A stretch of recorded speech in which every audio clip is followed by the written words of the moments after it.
Donc voilà, on va parler de ça. Pour te donner un titre, comme ça, général, que j'ai choisi, on va parler de pensée magique. La pensée magique. Avec ce Neptune, nous avons très fortement travaillé en 2020 avec Vénus qui a fait sa rétrogradation 3 fois au carré de Neptune. Ensuite, en 2021, nous avons eu une rétrogradation de Mercure 3 fois au carré de Neptune. Et en 2022 et début 2023, parce que Mars ne sera sorti de sa boucle rétrograde, je pense qu'en mars 2023, donc on en parlera de cette rétrogradation, mais je te l'annonce déjà depuis un petit moment pour que tu commences à dire, ah ok, qui va être 3 fois au carré de Neptune. Du coup, nous sommes très fortement appelés à passer ces épreuves de la pensée magique, de comprendre ce que veut dire le code Neptune, de comprendre et d'intégrer l'énergie Neptune et Poisson, effet Neptune en ce moment. Le truc est, et là je vais entrer dans le sujet plus profondément, que Neptune est un code complexe, je vais dire, pas compliqué. Complexe pourquoi? Parce que Neptune est une planète transpersonnelle. Donc, elle nous fait rêver tout de suite. On se l'imagine et on se dit « oh oui, nanana ». Mais la compréhension qu'on a de Neptune avant d'avoir vécu et compris ce qu'il faut vivre et comprendre pour vraiment se saisir de l'énergie neptunienne, c'est du pipeau en fait. C'est du pipeau, c'est de la fantaisie complète, c'est les paillettes, c'est le cotillon de fin d'année en fait. Ça n'a pas de substance. Et c'est pour ça que si tu commences à t'intéresser sur le sujet de la pensée magique, tu vas trouver 2 courants très importants. Le premier courant, c'est le courant de non, la pensée magique, c'est du n'importe quoi, elle est enfantine, c'est irréel, ça n'existe pas. Et les personnes qui parlent de ça et qui défendent une mort à la pensée magique ont raison. Et tu vas trouver un autre courant qui parle de la pensée magique, des chamans. Tu trouveras là, par exemple, certainement beaucoup d'allusions au travail que Carlos Castaneda a fait. Tu trouveras certainement aussi, si tu sais fouiller bien ou si tu as accès à des livres plus pointus, parce que peut-être que sur Internet tu trouveras moins, des publications de Jacobo Greenberg qui a fait un travail exceptionnel par rapport à tout ça et à comprendre d'où sort la pensée magique et comment est-ce possible que le chamanisme fasse contact avec ça de façon si efficace. Et ces personnes-là ont raison aussi. Parce qu'on est là face aux 2 dimensions neptuniennes. La pensée magique comprise comme un enfant et la pensée magique comprise comme un adulte. Un adulte qui a fait son travail, qui a fait ses initiations. La pensée magique, enfantine, irréelle, je me suis fait un tableau là détaillé, qui part du fait que la fantaisie, ce qu'on s'imagine, ce qu'on entretient comme pensée, comme souhait et comme désir, a un impact et a le pouvoir de modifier le monde. Ça c'est le fond, si tu veux, de la pensée magique, on est d'accord? Mais effectué enfantinement, depuis une perspective presque superstitieuse, religieuse. Genre, par exemple, si je porte cet habit, tout va se passer bien pour moi. Ou je me rappelle d'un petit copain que j'adorais, et qui était en train de vivre très méchamment le divorce de ses parents. Et je me rappelle d'avoir un jour parlé avec lui longuement, hein. Il était petit, hein, il avait 8 ans, et il pleurait à chaudes larmes, et il me disait qu'en fait il avait un secret, et c'est qu'il pensait très fort, très fort, très fort toutes les nuits à ce que ses parents se remettent ensemble, et qu'il savait qu'il allait y arriver un jour. C'est ça, la pensée magique enfantine. Tu vois, quand tu penses que de penser un truc, les choses vont se passer et que tu pries et tu dis s'il te plaît Dieu, tu vois que on entend et on voit ça aussi. C'est un effet superficiel et immature. C'est un effet, comment te dire, vide de sens, je pourrais dire. Et donc ça part de la pensée de si je fais ça, j'obtiens ça. Donc on crée comme des rituels auxquels on s'accroche de façon inquiétante parce que ce type de pensée magique génère beaucoup de peur et de chaos et d'angoisse de par le fait que jamais ou très peu de fois on arrive à voir un résultat probant avec cette façon de procéder, avec ce type de rituel. Genre, jamais mon ami, mon petit ami, il a eu beau penser toutes les nuits de tout son cœur et que ses parents se remettent ensemble, il n'y est pas arrivé. Il n'y arrivera pas. D'ailleurs, c'est mort entre ses parents. Et donc, qu'est-ce qui se passe? Il se passe que quand on est dans ce type de pensée, qui est totalement normal dans le développement psychologique d'un enfant, mais que nous restons accrochés à ce type de pensée en tant qu'adultes, surtout quand l'enfant intérieur, l'enfant lunaire, le code lunaire n'a pas été travaillé. Parce qu'en fait, c'est Neptune avec les lunettes de l'enfant lunaire. Ça, c'est la pensée magique que je suis en train de t'expliquer, c'est Neptune avec les lunettes de l'enfant lunaire. Donc, qu'est-ce qui se passe? Eh bien, il y a une sensation d'arbitrariété par rapport à la vie. Genre, mais non, mais moi je pensais que si je fais cette magie, eh bien il se passe, si je mettais ce pull, il n'y avait pas moyen que je me fasse virer, et je me suis faite virer avec ce pull-là. Je suis en train d'exagérer, mais je pense que tu peux me comprendre et faire le lien avec des situations que toi tu encourages dans ta vie, que tu as encouragé jusqu'à il n'y a pas très longtemps, ou que tu encourages toujours, hein, il y a rien de mal. Dans tout ça, l'intention et l'idée de communiquer tout ça, ce n'est pas de juger ni rien du tout, c'est de te donner des éléments pour que tu dises, c'est vrai, comment j'entretiens les pensées magiques par rapport à mon métier, par rapport à ma reconversion, par rapport à mes relations sentimentales, par rapport à ma relation à ma mère, par exemple, j'en sais rien.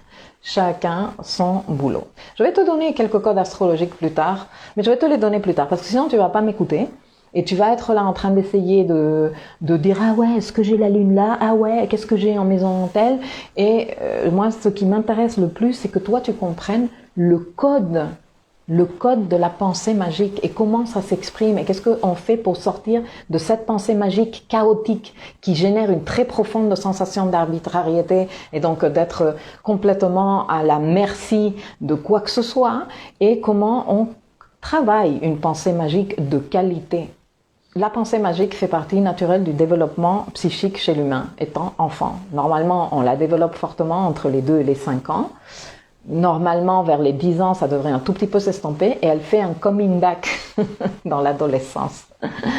Mais comme il y a peu de conscience sur nos mécanismes émotionnels lunaires, comme on les appelle en astrologie, on reste accroché, surtout dans certains aspects de nos vies dans lesquels on a vécu des trucs très difficiles où il y a eu un vide important que l'on a comblé avec des fantaisies. On entretient cette pensée magique. Et même si c'est très frustrant et qu'on se dit j'ai peut-être mal fait le rituel ou ce n'est pas pour moi ou etc., on continue à l'entretenir. Ce qui termine par aboutir à un phénomène qui a un nom aujourd'hui, dont j'ai déjà parlé, c'est le bypass spirituel. Entretenir une pensée magique, enfantine en tant qu'adulte, fait partie de te bypasser. C'est une façon de te bypasser. C'est une façon de ne pas faire un travail spirituel de qualité qui demande de toi une connexion à la réalité, en fait. Et un travail beaucoup plus fin et beaucoup plus mature avec le code Neptune et tout ce qu'il représente. La pensée magique, juste pour terminer de ce côté-là, parce que je vais maintenant parler un tout petit peu de la pensée magique top level, version haute fréquence vibratoire. Mais la pensée magique de basse fréquence vibratoire, de l'enfant lunaire, est un mécanisme de survie qui le protège quelque part d'un monde réel beaucoup trop dur à vivre, parce que, comme je te dis, soit il y a une situation hautement traumatisante, soit il y a un vide. qui est trop dur à gérer. D'ailleurs, j'ai déjà abordé ce sujet dans les leçons du dossier Neptune, où j'ai parlé de Neptune comme l'angle mort, comme un truc dont on n'est pas conscient, qui a été une fabrication jusqu'à ce qu'on commence à le travailler. Hein. Neptune ne reste pas une fabrication de notre enfant lunaire à jamais. Si on commence à le travailler, bien sûr qu'on commence à le voir et qu'on commence à sortir de ces fantaisies irréalistes pour commencer à entretenir une pensée d'inspiration, une pensée de vision, une pensée d'ouverture et une pensée de connexion spirituelle très très chouette. Mais quand on n'a pas encore activé ces codes, et on les active principalement on les active par l'expérience. Et je ne suis pas en train de dire ça pour dévaloriser les plus jeunes d'entre vous qui n'êtes pas encore arrivés à vivre des expériences importantes d'activation et les initiations dont je parle souvent. Vous avez votre expérience, il y a encore du chemin à parcourir pour vous. Je pense que savoir ça met en valeur l'âge et l'expérience, la vieillesse. Bon, c'est peut-être que moi je vais me mettre en valeur aussi, tu me diras. Peut-être, mais je suis de plus en plus convaincue. Et comme je suis déjà dans un âge qui me permet de dire ça, je pense que je suis assez légitime quand je le dis. C'est l'avantage de l'âge adulte, de l'âge mûr. C'est que tu as un regard, et si tu as fait le boulot bien sûr, hein, parce qu'il y a des personnes qui arrivent à l'âge adulte et à l'âge mûr, complètement dans un chaos et dans une situation de l'enfant lunaire avec multiples couches de conditionnement et aveuglement et arbitrariété, enfin... Mais quand tu as fait le travail, quand tu as honoré ton travail, quand tu as compris les initiations et tu as fait de ton mieux pour les traverser, eh bien, tu arrives à l'âge adulte en étant beaucoup plus sage, mais vraiment beaucoup plus sage, pas beaucoup plus con, comme on dit très souvent ici et là. Il y a des personnes qui arrivent beaucoup plus cons, ça, j'avoue, mais parce qu'ils n'ont pas fait le boulot. Ils n'ont pas fait le boulot. Si tu fais le boulot, tu arrives plus lumineux, tu arrives plus sage, tu arrives plus compréhensif, tu arrives plus ouvert, tu comprends, tu vois les trucs, tu vois les enjeux et tu es là et tu les apprécies et tu entretiens un lien avec tout ça autre, de meilleure qualité. Et c'est très bien parce qu'on a besoin de ce type d'adultes et de personnes en âge mûr pour montrer un miroir autre aux générations qui arrivent, qui elles sont en plein processus d'apprentissage et qu'elles aient comme un autre miroir sur lequel se projeter que les papilles en chaos et en déchéance totale. Non, moi je pense. Donc il faut parler de ces trucs-là, il faut les dire. D'un côté, ça valorise l'expérience que tu as eue, parce que si tu n'as pas eu l'expérience, tu n'es pas en mesure de voir et de comprendre et de valoriser. Et de l'autre côté, pour les plus jeunes qui arrivent, c'est genre, ah ouais, la vieillesse, ce n'est pas la déchéance, la vieillesse, c'est beau, c'est lumineux, c'est holistique. Voilà. Donc, cette pensée magique à laquelle on a le droit que quand on est bloqué, enfermé dans l'enfant lunaire, n'est pas la pensée magique que l'on veut dans nos vies. Et quand tu entends les scientifiques qui disent ouais non mais ça c'est de la pensée magique, Piaget par exemple, il a dit concrètement la pensée magique résulte d'un égocentrisme profond qui considère à se considérer comme le centre de l'univers et d'un manque de différenciation entre l'expérience intrapsychique et la causalité physique. Grave qu'il a raison. Mais là, on est dans la dimension enfantine de la pensée magique. Il y a la dimension réelle, mature, adulte, celle à laquelle ont accès les initiés. Moi, je détestais ce mot quand j'étais plus jeune, parce que moi, je voulais tout savoir et je disais, mais peur, quoi. Je voulais aller trop vite, tu vois. Moi aussi, je voulais brûler les étapes et contourner les trucs. Bypass spirituel, moi, j'ai plusieurs codes et je l'ai pratiqué en long, en large et en travers. Ok.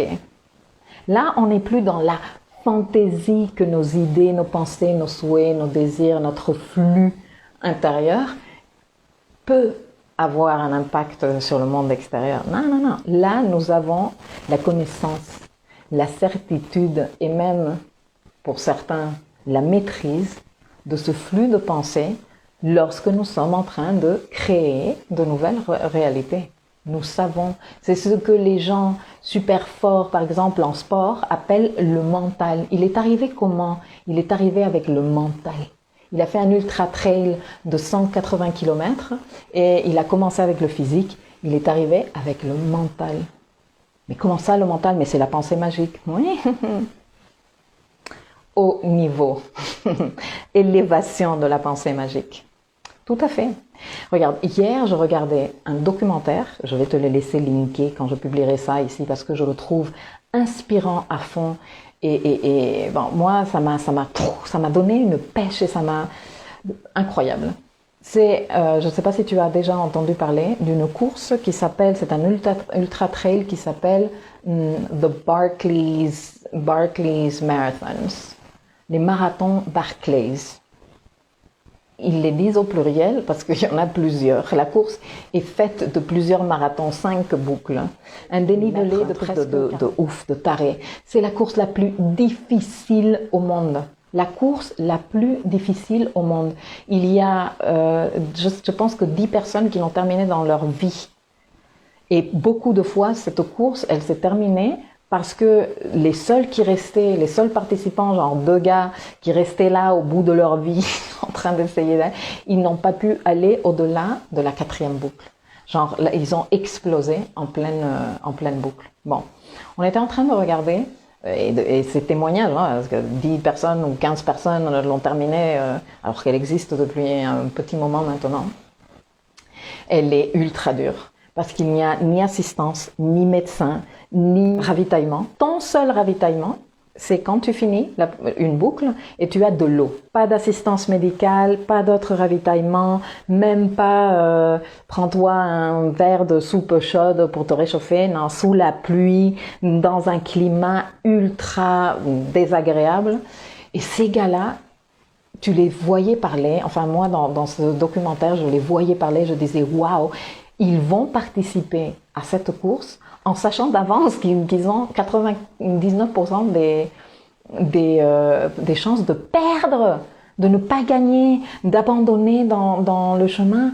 Et donc au fur et à mesure que le documentaire se déroulait, qu'on découvrait d'autres témoignages, je me suis dit mais bien sûr, ces personnes-là ne sont pas obsédées par le résultat. Elles sont obsédées et elles kiffent leur vie de faire le processus. Et tu les voyais comment ils se préparent, comment ils s'entraînent pour une course qu'ils ont 99% de chances de perdre. Hein. Mais ils s'entraînent, ils sont à fond de s'entraîner. Comment ils préparent, comment ils t'expliquaient, non, c'est la nourriture est fondamentale dans une épreuve de ce type, tu m'étonnes avec le nombre de calories que tu dois brûler. Et donc comment ils se préparent, comment ils se planifient leurs petits repas, comment ils se préparent des petits sacs pour les porter dans les sacoches et que à un moment donné ce soit plus confortable pour eux de pouvoir manger et sentir un regain calorique, comment ils s'hydratent, enfin tout est planifié avec un amour, avec une dévotion, un dévouement. Ceux qui ont terminé, ils ont dit, il y a un truc. Tu vas au-delà de tes peurs, tu vas au-delà de tes blocages, tu vas au-delà du froid que tu es en train de sentir et de l'humidité qui te cale jusqu'à la fin de tes os. Tu vas au-delà de tout ce qui n'a été imaginable. Il y a un temps, tu ne peux pas faire la boucle en plus d'une certaine quantité d'heures, je ne me rappelle même plus maintenant. Mais donc, si tu arrives à la fin de la boucle hors temps, c'est fini pour toi. Et tu les voyais arriver, les gars, la chanson, s'il te plaît. Et je me rappelle d'un commentaire que l'un d'eux a fait. Barclays gagne à nouveau. C'est elle qui gagne. C'est elle qui gagne. Et le gars, il vient et il revient et il revient et il revient. Et j'ai trouvé ça super bon. Et j'ai trouvé ça super inspirant. Parce que je ne suis pas traileuse et la plupart d'entre nous ne le sommes pas, même si je sais qu'on a des sportifs très forts parmi nous. Mais la vie est un trail, métaphoriquement parlant. Et on se perd trop souvent dans cette idée de pensée magique, de vouloir le résultat, alors que ce n'est pas le résultat. Il y a rien de vraiment épanouissant dans le résultat. C'est le processus qui est épanouissant. Ces gars-là, quand ils parlaient et que les yeux pétillaient, c'était pas tant d'avoir terminé, mais d'avoir réussi à combattre leurs démons intérieurs, d'avoir compris comment ça se passait intérieurement pour dépasser ça. C'était pas tant d'avoir le trophée ou pas. Il y en avait plusieurs qui l'ont terminé même 2-3 fois et qui sont re-allés ensuite et ont perdu. Et ils sont bien avec ça. Tu vois? Donc, j'ai trouvé ça super parlant et très en rapport avec ce que je voulais parler aujourd'hui de cette pensée magique métaphysique. Elle n'est plus, comment te dire, superficielle, immature et superstitieuse. Elle est lumineuse, elle est puissante, elle est pleine de sens, elle est self-empowering, elle est mystique, elle est métaphysique. Ça, c'est Neptune. Une fois qu'on a fait les initiations. C'est la pensée que je sais que ce que j'entretiens mentalement est fondamental dans mon processus de matérialisation. Donc, je fais le nécessaire pour soigner ça, pour l'observer, pour l'améliorer. Je découvre donc dans ce processus de comprendre mon flux intérieur et d'améliorer la qualité, je découvre de très robustes dimensions de moi. Je découvre également le pouvoir de l'intention, l'importance de la qualité intérieure lorsqu'on est en train de matérialiser, de concrétiser quelque chose dans l'extérieur. Ça joue un rôle important. Tu vois la différence? Dis-moi. Virginie dit c'est très très clair. Muriel dit énorme. Bon, cette pensée magique lumineuse arrive quand on a fait plusieurs initiations, dont la plus indispensable, l'initiation Lune-Saturne. C'est-à-dire voir notre enfant intérieur, l'enfant lunaire et toutes ses carences, et invoquer et maîtriser notre adulte intérieur comme celui qui va savoir donner à l'enfant lunaire ce dont il a besoin et aussi lui poser des limites pour qu'il arrête de prendre toute la place. Donc, celui qui prend la place, c'est l'adulte intérieur. Mais il y a aussi également d'autres initiations très importantes comme les initiations Mercure-Jupiter et développer la pensée expansive, comme les initiations Vénus-Soleil et savoir incarner le désir, apprendre à recevoir. Il y a aussi les initiations Mars-Saturne dont je t'ai parlé, je t'ai déjà parlé de ce cycle. On a même fait une masterclass pour commencer à aborder ce sujet. Et donc, les enjeux de la matérialisation et gérer la frustration, les difficultés avec courage et détermination, ce Mars, ça fait partie de cette initiation. Nous avons également l'initiation de Mercure-Uranus qui est la pensée quantique. Un autre truc, tu vois? Lorsqu'on n'a pas intégré l'enfant lunaire, ces initiations se vivent comme Lune-Saturne, j'ai besoin d'un sauveur, d'un papa qui me protège. Si je n'ai pas un papa qui me protège, gouvernement, un chéri, un patron qui me dise ce qu'il faut faire, il y a beaucoup de façons d'exprimer ça. Je ne m'en sors pas.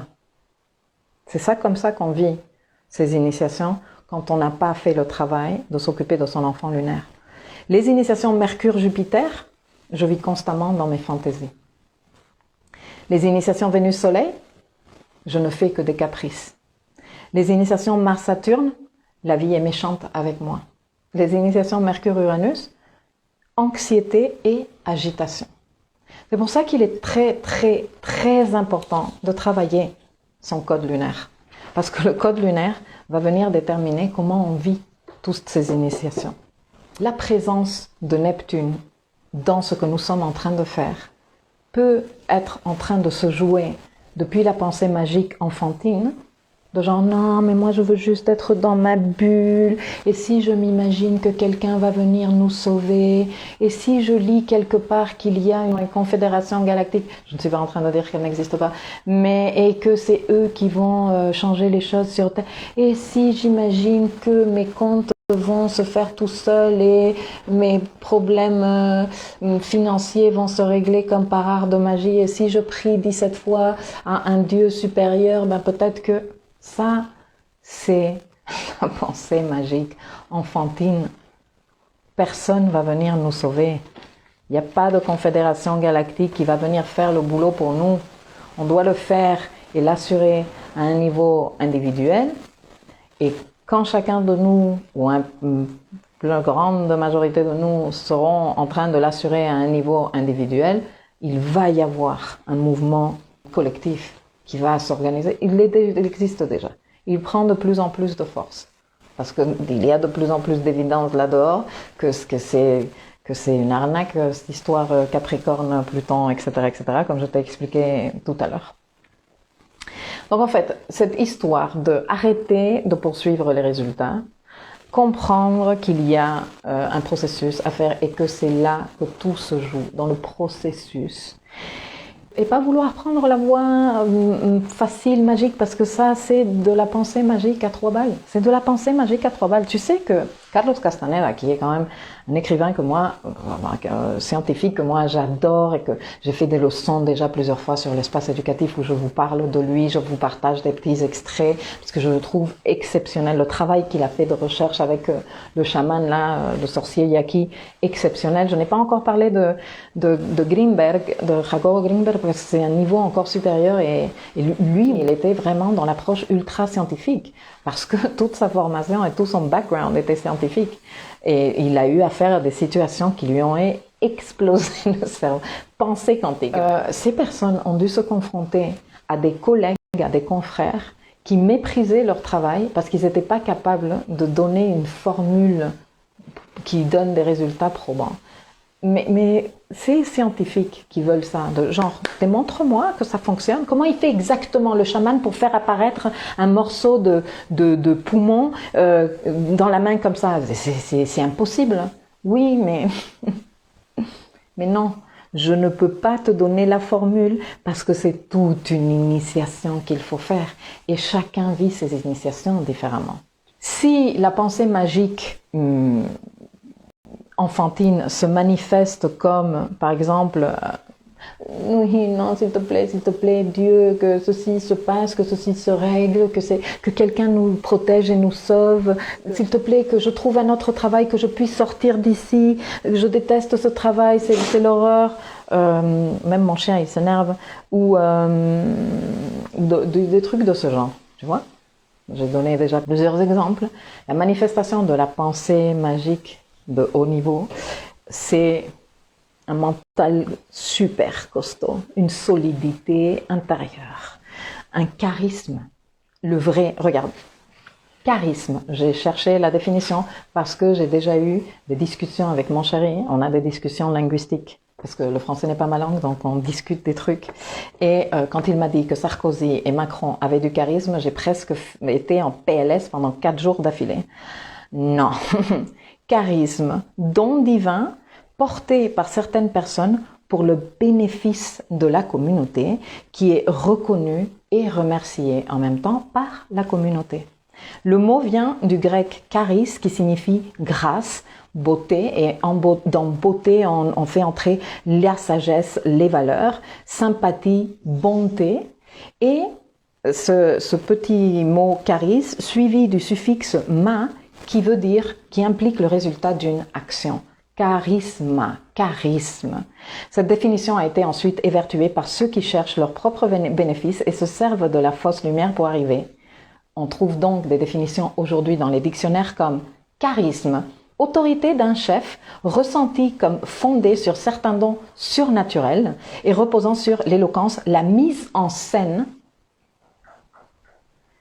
et la fascination. Influence sur les foules d'une personnalité dotée d'un prestige et d'un pouvoir de séduction exceptionnel.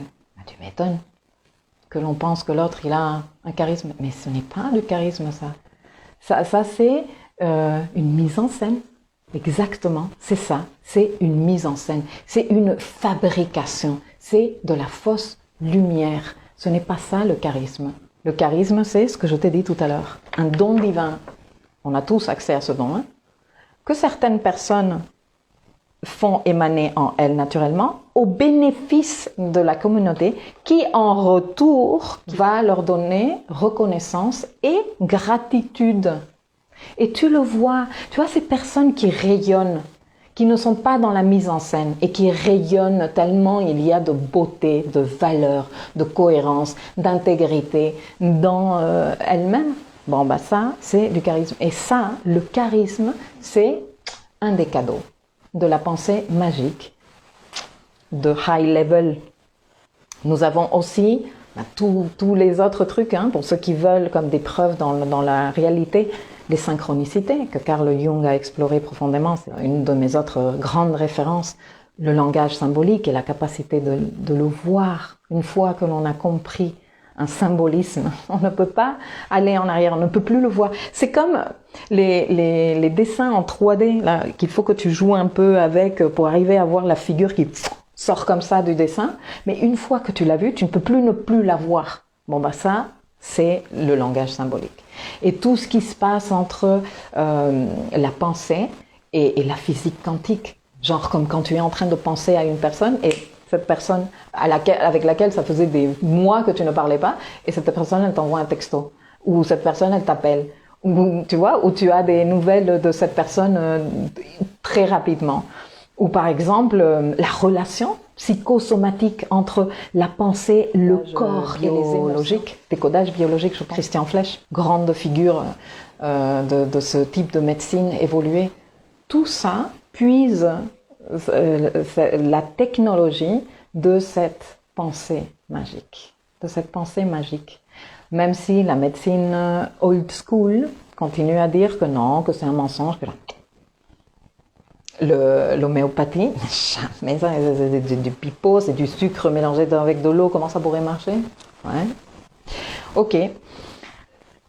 Travailler cette pensée magique, faire le nécessaire pour comprendre que si on est dans la vision enfantine de cette pensée magique, il nous reste du travail à faire pour identifier la fantaisie, il nous reste du travail à faire pour travailler avec notre enfant lunaire, pour invoquer notre adulte intérieur, etc., etc. Et que c'est bien, on n'est pas pressé.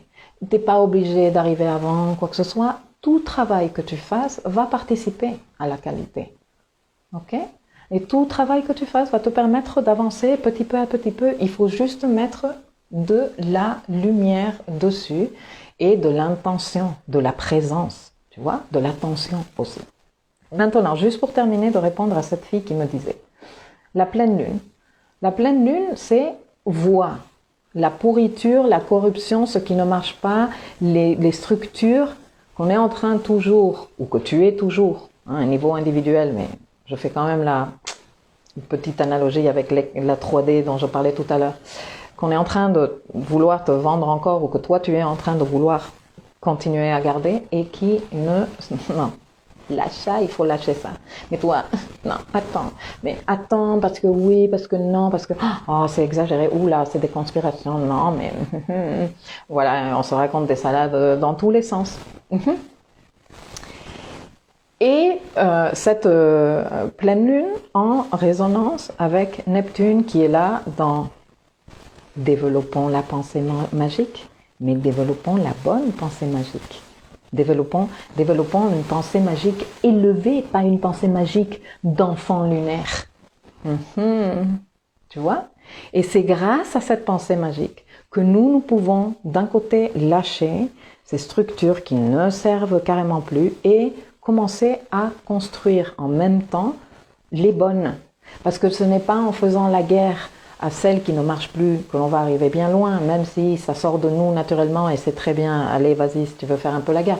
Mais moi je serais plus de t'encourager à concentrer tes ressources, à construire des systèmes et des structures parallèles qui puissent prendre ensuite le relais. Et ceci applicable à ta vie personnelle comme et individuelle comme à ce que nous sommes en train de vivre dans le collectif. Ceci est super important et c'est très métaphysique et très profond ce que je suis en train de te dire, vraiment. Du coup, pour une personne qui a le transit de Neptune en maison 5, l'invitation est, dans la maison 5, à ouvrir, à développer des visions, à développer des pratiques de type spirituel qui puissent te permettre de créer Parce qu'en maison 5, on crée. Je sais que la maison 5, elle est très rapidement associée aux enfants, elle est très rapidement associée à la drague, à la romance. Ah oui, j'ai rencontré une personne et j'ai des papillons dans le ventre, et oui, c'est ça aussi. Mais le fond de la maison 5, c'est je crée une œuvre, mon œuvre, que mon œuvre soit mes enfants, mes projets, ou je m'en fous, le tableau que je suis en train de dessiner. Ok.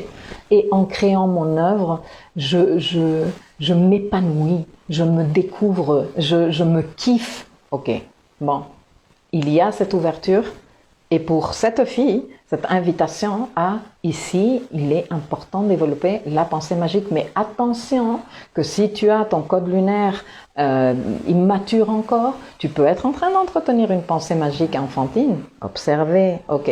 L'invitation est à faire le nécessaire pour vraiment accueillir une énergie neptunienne de qualité et regarder où est-ce que tu es en train peut-être de entretenir des attitudes un peu trop enfantines de pensée magique, de s'il te plaît Dieu.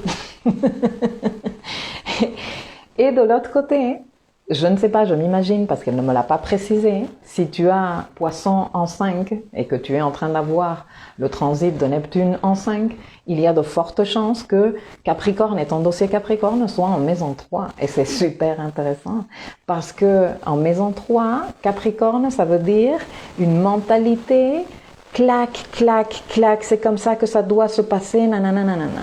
Des structures là-bas qui sont en train de partir en cacahuète, c'est très difficile à gérer. Pourquoi? Parce que là où nous, on a Capricorne, on se dit, moi, je suis arrivé loin grâce à ces structures. Comme on dit des autres, oui, mais on est bien grâce à eux, à ces dirigeants. Bref, donc, il y a un travail à faire important de créativité et d'inspiration dans ta maison 5 qui va te permettre en maison 3 de lâcher des structures de pensée, mentalité qui ne sont plus au service de ton projet de vie et définitivement plus au service de notre projet collectif de l'humanité sur Terre. Voilà, je vous lis un tout petit peu et ensuite je vous donne les codes astro. Alors, clairement, la véritable pensée magique est un état d'esprit conscientisé, tout à fait. On écoute à fond, tu nous emportes carrément. Milieu, ici Maxime. Salut Maxime. J'ai beaucoup expérimenté cette pensée magique avec des trucs de fou, mais je me sens vide en ce moment.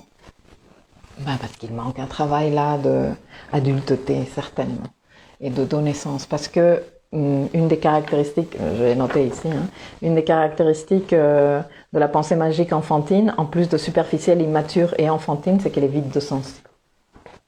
Ça n'a pas de sens.